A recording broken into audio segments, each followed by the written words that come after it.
Hello, and welcome to episode 11. Welcome back to another episode of the A Lack of Interesting Conversation with me, your host, Trey Mendenhall.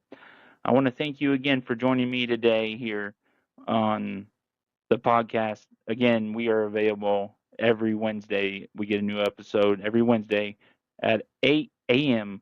That's when I upload to your podcast platform and to YouTube, which is the exclusive home of our video version of this podcast. You can follow me on social media on Instagram and TikTok, both at Trey Mendenhall, as that is where I post little teasers and clips of the podcast here to kind of build some hype. Hopefully, that gets you excited for the podcast as I did. I released a little teaser Monday.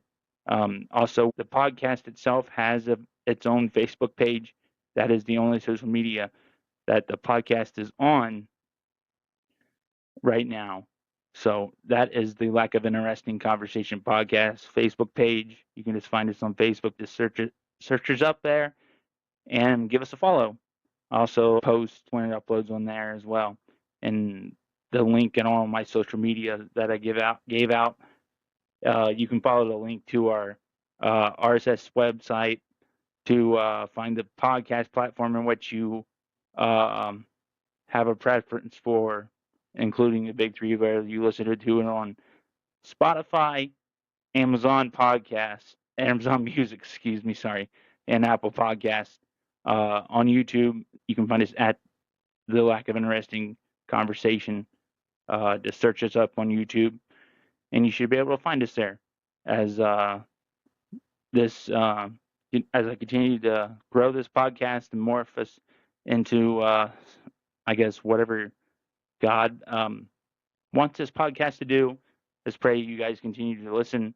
If there's any feedback, I would appreciate it if you would give me feedback. If there's anything, I guess, you think I could do better or anything like that, any topics you want me to cover, that as well. As last week, I said we were starting a new series called Top 5. Last week was I gave my top 5 Striper albums.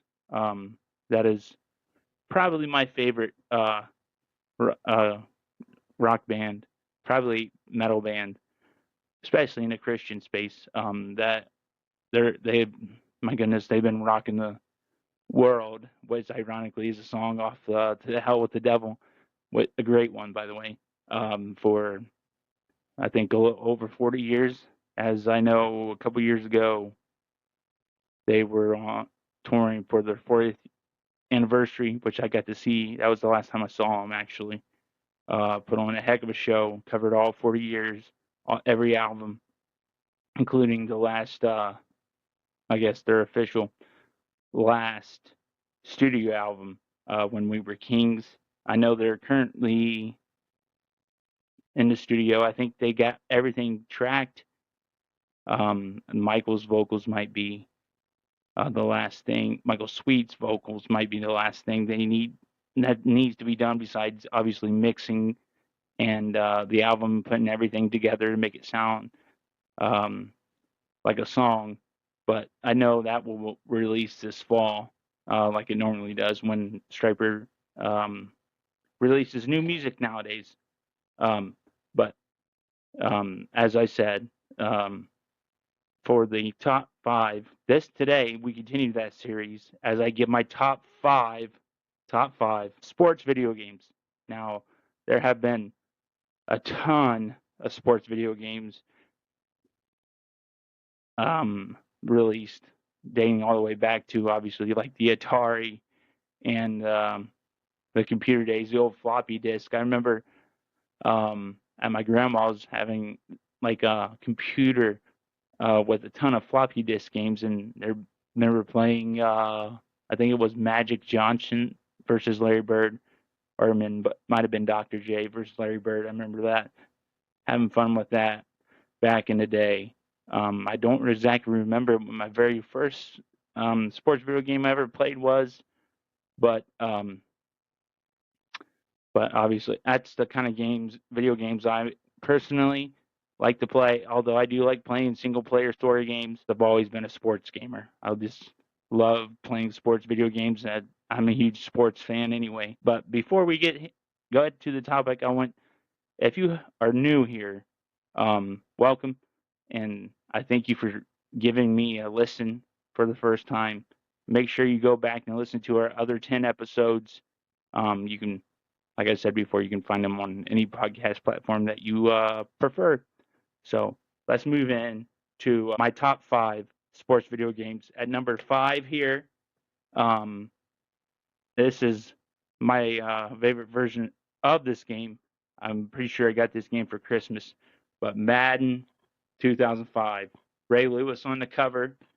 And believe it or not, if you're a newer gamer, they used to give um, little booklets, and they used to be pretty thick too, as you can see here. Teaches you how to play the game, teaches you the controls, explains uh, all the different features in the game. Even I missed a disc art that used to come on these games. Get Ray Lewis there on the cover. I know every time in these old EA Sports video games, they used to come like with they call them cameos, which I guess I didn't really know that's what they were until I loaded these games up to check them out, as it had been a while since I play them on my PS2. I've always been a PlayStation guy. So, but anyway, Madden 2005, released on August 10th, 2004, from obviously EA Sports, available on the PS2, the Xbox, which Madden 05 was the first Madden on the Xbox to have the Xbox Live feature, which was an obvious game changer, um, which also is why PlayStation Plus exists now, as Xbox was definitely ahead of the game with a lot playing online. But obviously, on the PlayStation 2, this little um, logo here on the bottom left-hand corner here lets you know you can play it online on the PlayStation 2 as well. And this was on the GameCube. This also Madden 05 is the very last Madden to release on the PlayStation, the original PlayStation.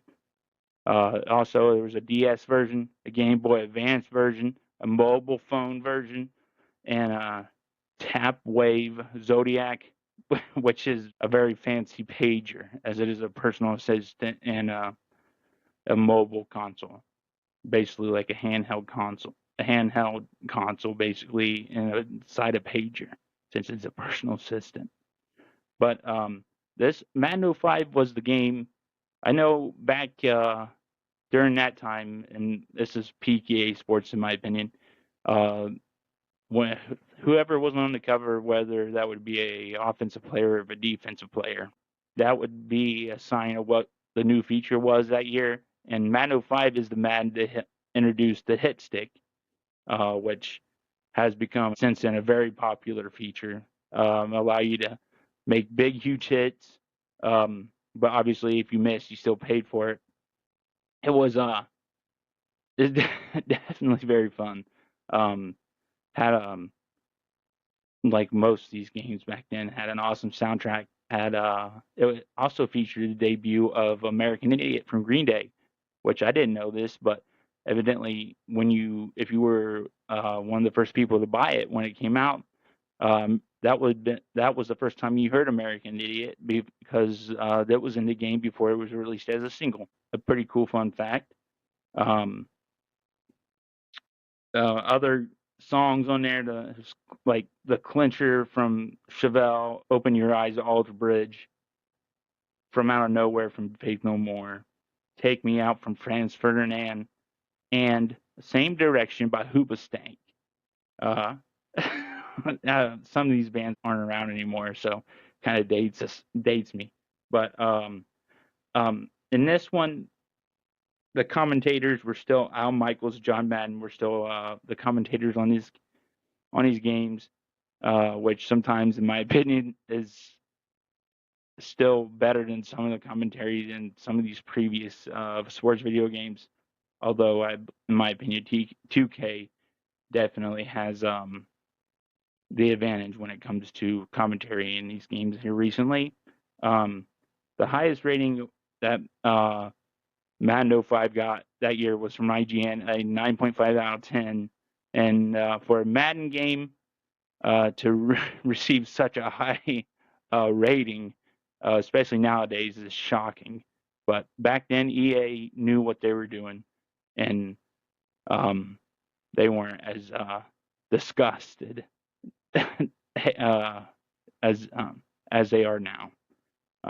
But also, some of the awards it was nominated for was the best console sports game at the 8th annual Interactive Achievement Awards. That did not win that. It lost to a game that is also on this list coming up, and I will not give that away. But back then, brand new games, usually released for $50, $49.99. But because of their competitor that year releasing their game at a much lower price, that's really scared them. It also ticked the NFL off. So, like in December around Christmas, like now, even nowadays, they lowered the price to $29.99 with $30 pretty much, which is pretty cool. End up selling 4 million copies. And also, I believe this Madden is the first Madden to have a collector's edition, but I could be wrong. Also, on that game, on the collector's edition, you also had the ability to play Madden 98 and Madden 01 to celebrate the 15th year anniversary of the Madden NFL series, which is pretty incredible that on a single disc that you could have 2 other games on a disc to be able to play, which is pretty cool, to be honest. You definitely won't see that happen nowadays. And this was Madden Moments. I don't know if you remember Madden Moments from like the early 2010 games, but this Madden 05 was the first time that ever appeared in a Madden game. But also on this Madden Moments, you were able to play, I think, 20 moments from the history of the NFL. So you had moments throughout history that you could play and recreate, which is pretty cool. Also, create a fan was new this year. You could also create a player, and also you can create a team. So you didn't need in the Madden and college football video games nowadays. You did not need Team Builder. The create a team was actually in the game. You could actually just basically create there on while you're playing the game, load them up into your franchise or exhibition game, and basically go from there.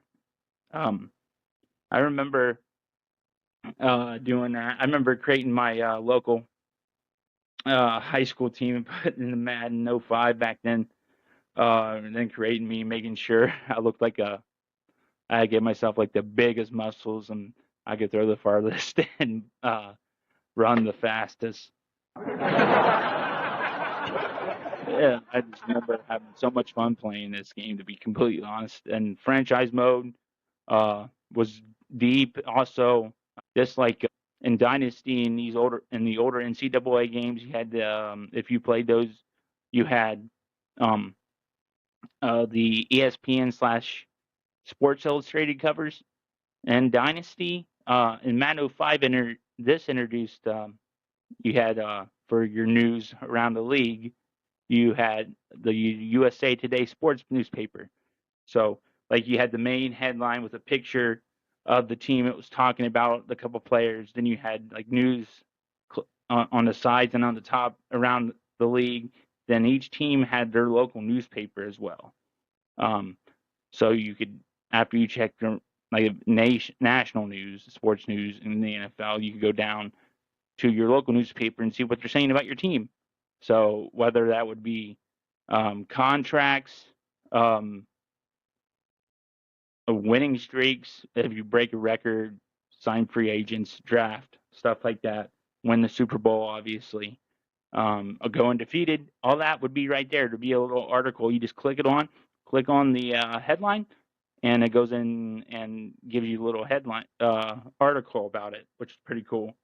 And now in this year in Madden 05 also, in franchise, you had the mini games which returned this year in Madden, but also you could control like how much your concessions were. You can build a new stadium, stuff like that in these old Maddens in Madden 05. And then also, I think probably my favorite feature of the game this year was the addition of the Tony Bruno show. So you had a look, basically, after every week there would be a Tony Bruno show on EA Sports Radio, load up there, and he would interview people like coaches and have trivia and have fans call into the show, give his thoughts on what's going on, stuff like that. Especially on however your season's going, you could be mentioned on the show on his show, which is pretty cool. Just stuff like that just make so much nostalgia for me. Honestly, I just love like how much depth these old games used to have, and that is seriously lacking in today's games. So also there was back then there also included like EA used to include like trailers in their games for their upcoming releases. Also, there's like video tutorials on how to play the game, especially when it comes to introducing new features, how to use that new feature and stuff like that. And also, Madden 05. I guess I didn't realize this until I loaded up the other day. Includes an NFL Street demo, which if you're from this era, if you grew up in this era of video gaming, NFL Street, that's another great game from EA Sports Big. Sure do miss that. I wish they would come out and release some games like that again. But a lot of these older games, especially since they come out with like modders and stuff, have given these new games new life. If you have a computer or like a console that you can download stuff on, I know some people make like PS3s, 360s, stuff like that can play the modded version of these games. But obviously they have updated rosters and stuff like that, updated stadiums, updated uniforms, all that. But you still obviously get the gameplay of these older games. And this is my original copy of this game.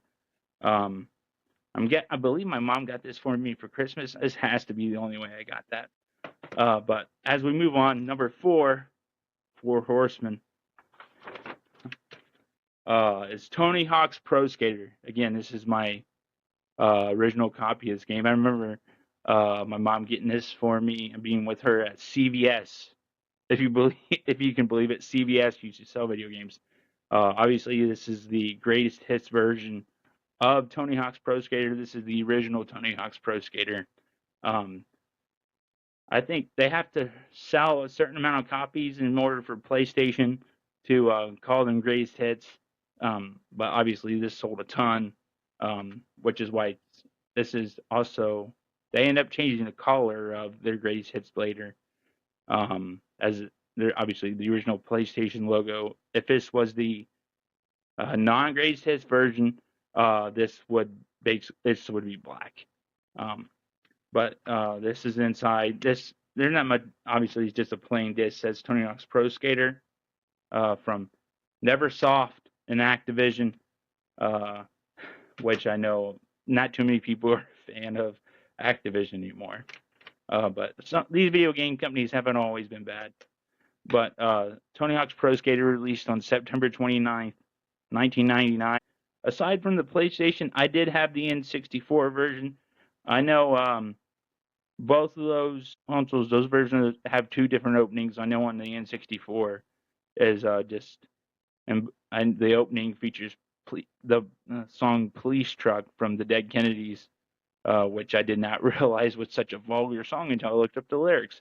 But on the N64 version, they have gameplay introducing each um, skater, and on the PlayStation 1 version, there's actually video footage of each skater in the game. Aside from those two, there was also a Game Boy Color release for this game, a Sega Dreamcast version, which for some reason, I did not know, an N-Gage uh, version, which was basically like a cell phone, which you could play games on, and a brew. I don't even know what that is. That's what it said. Obviously, the soundtrack is an all-time one, featuring, like I said, the Dead Kennedys, Goldfinger, Primus, Suicidal Tendencies, and more. Tony Hawk, honestly, it was released at the peak of the extreme sports craze there. I know in the 90s you had the introduction of X Games, roller. Even Disney got into it with a movie called Brink, which is an all-timer in my opinion. I love that movie. That movie's great. It's available on Disney Plus. And no, they are not sponsoring this podcast. That's a free plug. But I know this game, Activision and Neversoft started developing this game in like 1998. I know Sega's Top Skater, which released in '97, was a big influence, as during their lunch breaks when developing this game, they would go to a local bowling alley to play Top Skater. And one thing they noticed is they wanted to make Tony Hawk fun, and then I certainly agree that they did for sure. They made this game a heck of a lot of fun. It's so much fun to play. I know it's been recently remastered. Personally, I'm not a fan of the remaster. I think he's too. Honestly, I think the skaters are too slow.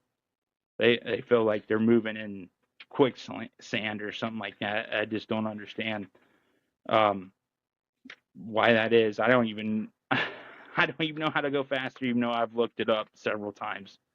But I remember in September, but also while developing the game, they realized they needed a big name skater for this game to help promote it. And in September '98, Activision contacted and set up a meeting with Tony Hawk, which they initially offered him a one-time, buyout of his name and likeness, but he turned that down in favor for royalties, basically getting a chunk of each game sale, which after that, eventually he ended up earning like 10 times more than the initial offer. So he was definitely smart to make that call. The other skaters aside from Tony Hawk in the game, Bob Burnquist, Kareem Campbell, Rune Gildberg, Bucky Elastic, Chad Musket, Andrew Reynolds, Jeff Roki, Elsa Streamer, which is the only female skater in this game, and Jamie Thomas. There was a ton of good reviews for this game, rave reviews. Also, became the third best-selling game of November '99. So that tells you how, I guess, honestly, the word of mouth picked up right away, telling you how much fun this game was to play. Then, like a year later, during the week of November 19th and through the 26th, it was the sixth best-selling game on the N64 as a 01. Tony Hawk's Pro Skater sold 3.5 million copies, helping also bring skating to a global audience. Obviously, each arena or skate park has to be unlocked via like a career mode, where you have to collect a total of 5 videotapes, but you didn't need to collect all 5 to unlock the next park, which obviously you had, but you still had to get a certain amount. I know my favorite park on Tony Hawk's Pro Skater is the warehouse, which is the one level you get when you turn on the game, load into it. It's my favorite one. I just love that I can rack up a bunch of points still, even all these years later. That's probably why I think it's so much fun. But then we're going to move on here to number 3, which is another PlayStation 2. This is PlayStation 2's version of the greatest hits. Obviously, it's like a maroon color. And this is NBA Street from EA Sports Big, which I mentioned before. Basically, this is their EA Sports Big was EA's like extreme street sport game studio. And honestly, this NBA Street, even though this wasn't the first game released from this studio, which is SSX Tricky or SSX. But with NBA Street, that kicked it off. That's honestly what led to FIFA Street, NFL Street. But that's what started it all. And I just got done playing their career mode, which is called City Circuit, which you get to start out with all people, this guy right there, Michael Jordan, the GOAT, by the way, on your team. But which is pretty cool, which helps. But as you go forward in City Circuit, you get to unlock all the famous street ball courts like Rucker Park. That's one big one. Also, Vancouver, BC, which is called Pacific Boulevard, Beacon Hill in Boston, South Beach, obviously Miami, Broad Street in Philadelphia, Route 66 in Northern Arizona, the Yard in Detroit, the Cage in Manhattan, New York, Venice Beach in Venice, California, the Loop in Chicago, Yakatomi Plaza in LA, Fort Point in San Francisco, and obviously I said Record Park, which is in Harlem. But NBA Street for the PS2 anyway was released on June 19th, 2001. Then the GameCube version of the game released on February 15th, 2002. One of these legends which you get to come up against in the City Circuit, which is Stretch, which may remind some players of Dr. J, Julius Erving. But I think he was more of an inspiration than a complete rip-off of Dr. J. I know on the GameCube version, by that time, Michael Jordan had announced his return to the NBA to play for the Wizards. So at the end of the City Circuit, Michael Jordan, that ended up being the final boss, basically, of the City Circuit. You got to beat him to complete the game. So at the end of that, on the GameCube version, they replaced him with Stretch because Mike was on the Wizards by then.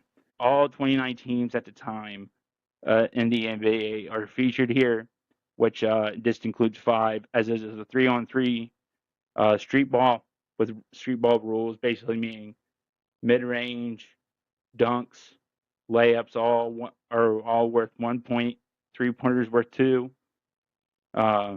Super fun and stuff. You can honestly, this is a start. I don't know if anybody's played NBA Ballers or not. With obviously you can bounce the ball off your opponent's head in that game, but really I think all that really started with NBA Street, as you can do like crazy crossovers and all kinds of stuff like that. You can alley-oop to yourself in the game. You can alley-oop to your teammates as they just jump crazy high in the air, which is pretty crazy. But like after in City Circuit, excuse me, you get to pick player or players off of a team in which you beat. which you can have a total of 17 on your team. Which, as you go further, once you have the cap in which how many players you can have. If you want a player from the team that you just beat, you have to get rid of someone that's already on your team. But also, there is a creative player in this game, as like most of these sports games back then had featured a creative player, which is pretty cool. But as I was saying before with the legends, Stretch, obviously a cover star, Biggs, Bonafide, Drake, DJ, Takashi, which is all the different players. You can also those would be like the boss battle at a certain park, and if you can beat them, you can even put them on your team too. Like the highest rating of the game was like the PS2 PlayStation Magazine. The PS2 version was 9.3 out of 10. I don't remember, but I have it written down. Someone gave this game 4.5 out of 5, which is honestly huge. That's a really good rating. By August 06, the PS2 version had sold 1.5 million copies, earning 57 million. Also, this game, NBA Street, was nominated for the Best Sports Game, Alternatives Game at the Best and Worst of the 01 Awards, which was an award show by GameSpot. And also was nominated for Best Canadian Game of the Year and Best Extreme Sports Game at the Electric Playground Blisters Awards. And then now we go to number 2, which is this is my favorite version of this in this series. I just remember getting this at my local Kmart after I remember a lot of my teammates. It was during 2 days. Is really the first time I heard about this game, or even and they were talking about how much fun it was and stuff like that. So I decided to go pick it up, and it is NCAA Football 06 Race for the Heisman. Released on July 12, 2005. It also features Desmond Howard on the cover. This is the first ever legend on this game cover. This is the inside, obviously, with the cover art here. As usually in the new college football series, obviously they feature current players, but before they were not allowed. The players weren't allowed to get paid back then. They had featured usually like the most well-known college football player from the previous year that had just graduated and gone to the NFL. I know a few times they had the previous year's Heisman Trophy winner on the cover. Like I know the year before this one, in NCAA 05, Larry Fitzgerald was on that. But my first time ever playing an NCAA game was NCAA 04, and that had Carson Palmer on the cover.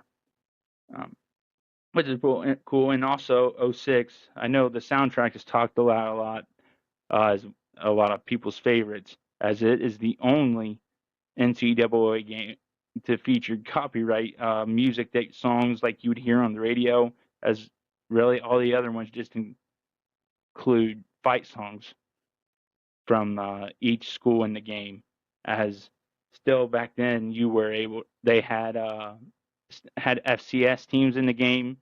I know they still don't have those teams now, even after they moved console generations up to like the PS3 360 era. They never had FCS teams in those games either. So this is kind of the last bastion of that type of era. But also, the main menu, when you go in there, when you load up the game, you got to pick your favorite school.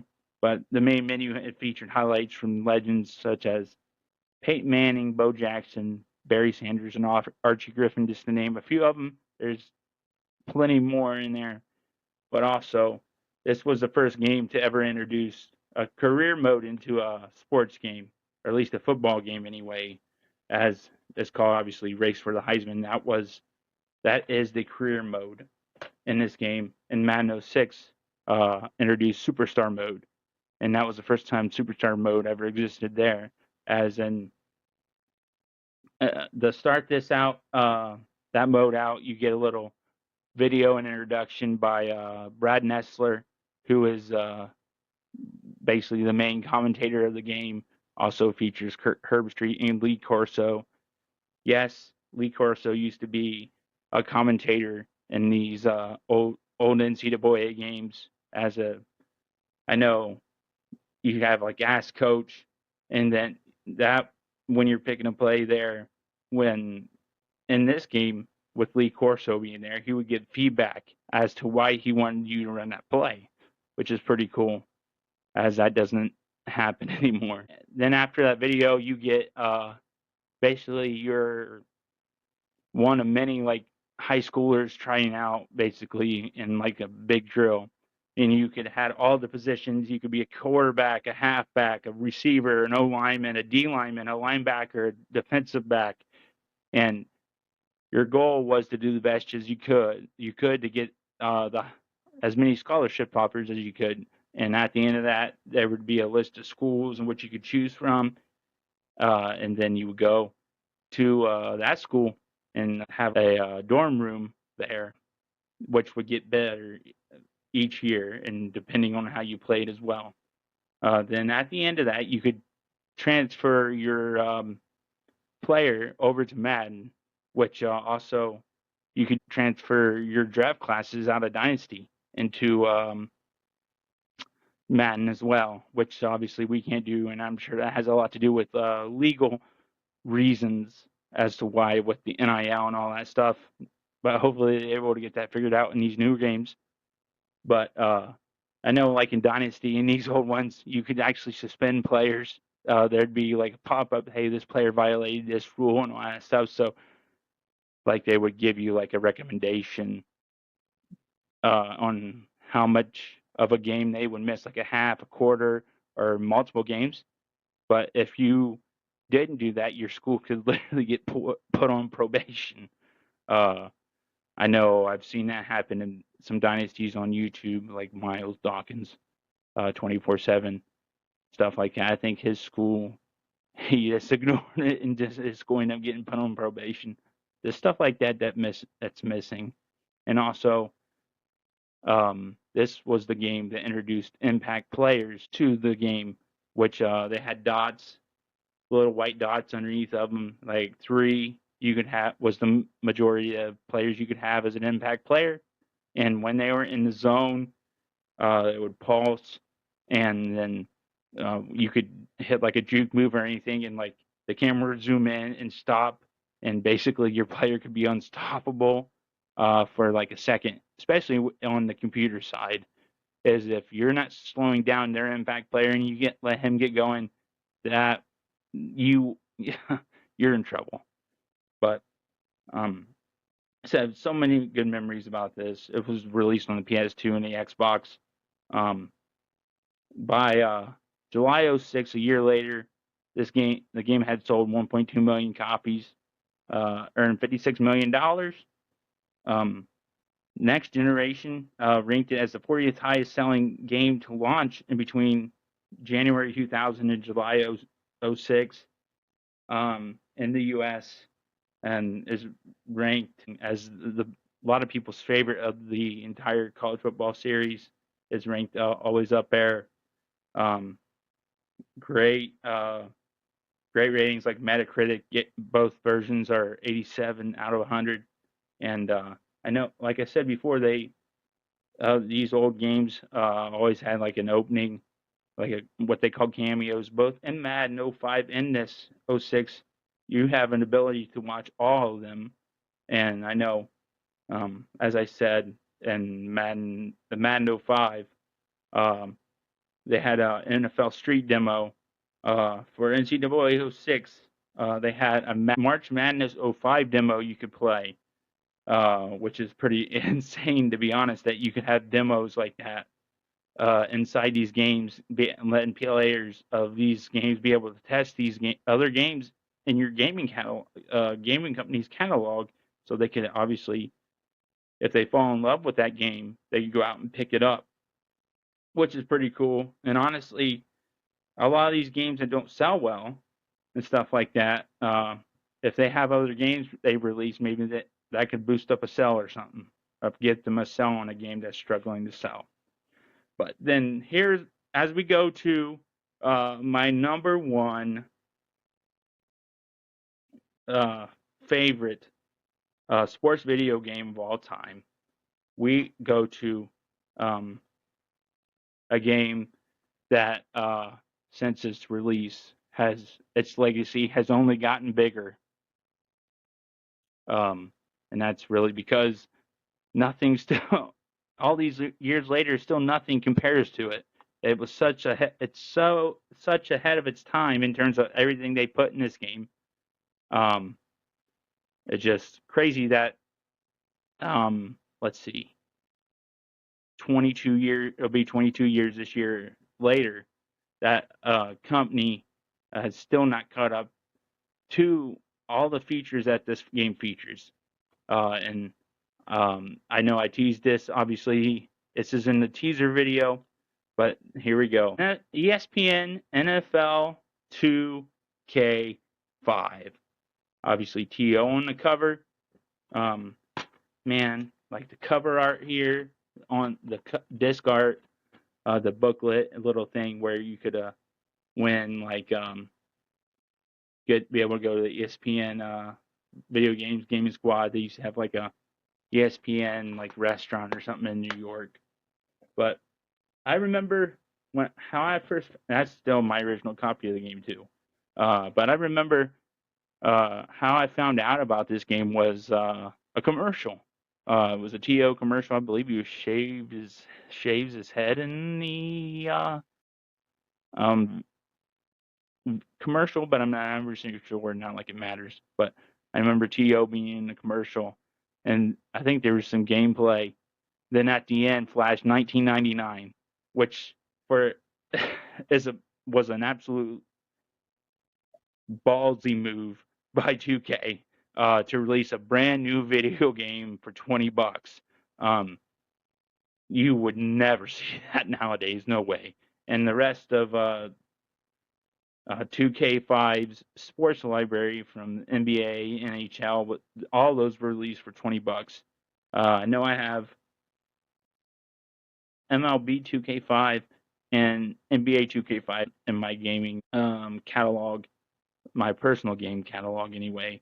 But with that price tag, obviously, this game was released July 20th, 2004. So about almost a month before, a little over 2 weeks before Madden 05, which obviously scared the heck out of EA, because your only competitor that's released their version of the game, $30 cheaper than yours, that hasn't even released yet. But that also made the NFL mad. They were not happy, and also it was probably part of the reason why they wanted to do the exclusive license, and which obviously is EA's license. For they can release a simulation version of the NFL in the video game form. But 2K virtual concepts, they went all in. It's like, I don't know. It's like they knew, hey, this is our last chance, so let's throw anything at the wall, see what sticks. They took full advantage of the ESPN license they had, the menus, the background, I believe, was like the old Sports Center desk. They had the ESPN music throughout on the menus and stuff. It would play throughout. And then when you would go to load into a game, there would be, boom, you would have this guy right there, Chris Berman, as many of you know, for people around my age, and if you grew up then, was a huge part of the NFL on ESPN. You'd have him basically introducing your matchup, and then you would have on the commentary team, which is fictional, commentators of Dan Stevens, played by Terry McGovern, and Peter O'Keefe, which is voiced by Jay Stylen. That even back then, 2K had the upper leg on commentary. They would just not call the action, but they would also talk about your players and things that happened throughout the game that I guess like EA commentary would not notice. Like talking about like my favorite one was when like a player you get a pick six or something, and Peter O'Keefe said, "I bet his mom has the VCR going." Definitely throw back to the time in which this was released. Obviously, videotapes were still very big back then, even though DVDs were had pretty much became the top version of home video at that time.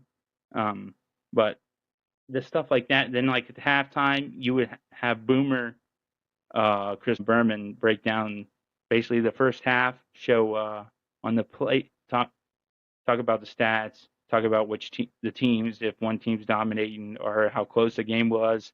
And on the PS2 version, I know they would show steals of like the action, but I guess on the Xbox version, they would actually show highlights of your game, highlights of the key plays in the halftime show. And then like he would also be there at the post game. It would go talk about how the game went, who came out on top, then throw it to Susie Colbert, and she was the sideline reporter. And then obviously if there was an injury or anything like that during the game, or even the weather, she would go in and talk about that and update players you on your injured player. But at the end of the game, she would talk to the player of the game. And like in this franchise mode, you can do all kinds of things. So such a deep mode. But my favorite part of the franchise, which still hasn't yet to be replicated, as I know they tried to do it this year in Madden with the post game show. But after basically you play your game, then you simulate to the next week. If you put on a PlayStation controller, you can press select, and then that would take you to Sports Center, hosted by Chris Berman, and he would go and talk about that week's games, show highlights, and have bring in Trey Wingo if there was an injury or a key free agent signing for a team.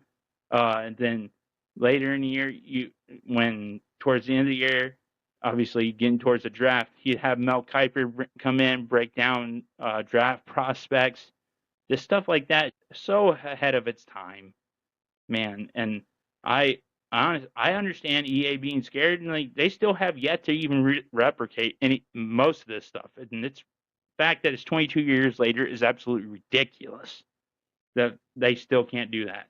And then when this game released, ESPN was celebrating its 25th anniversary, basically like kind of like Madden moments in Madden 05. But they had 25 moments throughout NFL history, and you can kind of try and rewrite history or recreate history. Like they had like the Ice Bowl, the Immaculate Reception, the catch in Cleveland by with the John Elway, stuff like that. You had creative player. The creative team, in my opinion, was especially in these old 2K games, is just lacking. In my opinion, that's probably one of the negatives. Might be my only negative, to be honest, about this game. This is, I mean, 2K5 has been referred to as King Arthur of video games. Heck, I mean, my goodness, this game's always ranked on the top sports video games of all time. Even Time magazine, they ranked like the 100 best video games of all time across. It doesn't matter what kind of video game it was on that list, and they put NFL 2K5 at 41. So that honestly should tell you how good this game is and how important this game was. And the fact that all these years later, also that these new Madden releases are still compared to this game because of stuff that's missing. Heck, even stuff that's missing from previous Madden releases is crazy. It's it still haunts EA. It's crazy, honestly. Man, it makes you wonder if an NFL hadn't given that exclusive license to EA, would Madden have gone the way of NBA Live? Obviously, with 2K was able to continue to make NFL games, as I know they recently the NFL and 2K finally got back into business, but they released a mobile game, and that mobile game doesn't even I don't even think it's online anymore. So, but I know they were supposed to release it like a street version of the game or something like that, but I don't even think that's even happening anymore. It's just crazy. But anyway, uh, I would love to hear your top 5 video games or sports video games anyway. If you agree with my list, if you think my list is good, even if you think it sucks, let me hear it down in the comments. Either that comments would be on the Facebook page, on the clips I show on the social media, on Spotify, or the YouTube channel. I would just love to hear your feedback and hear what you think. But anyway, uh, I will. In closing, I just want to remind you guys that Jesus loves you. He died for you on the cross. He shed his blood for you, so you may be able to be free and have a relationship with him. So, if you would just give your life to him, he can set you free from your past mistakes. Jesus went to the cross and died for you, so you could be free. And if you just believe in your heart and confess with your mouth that he is Lord, you shall be saved. Anyway, thank you for joining me again here on the Lack of Interesting Conversation podcast.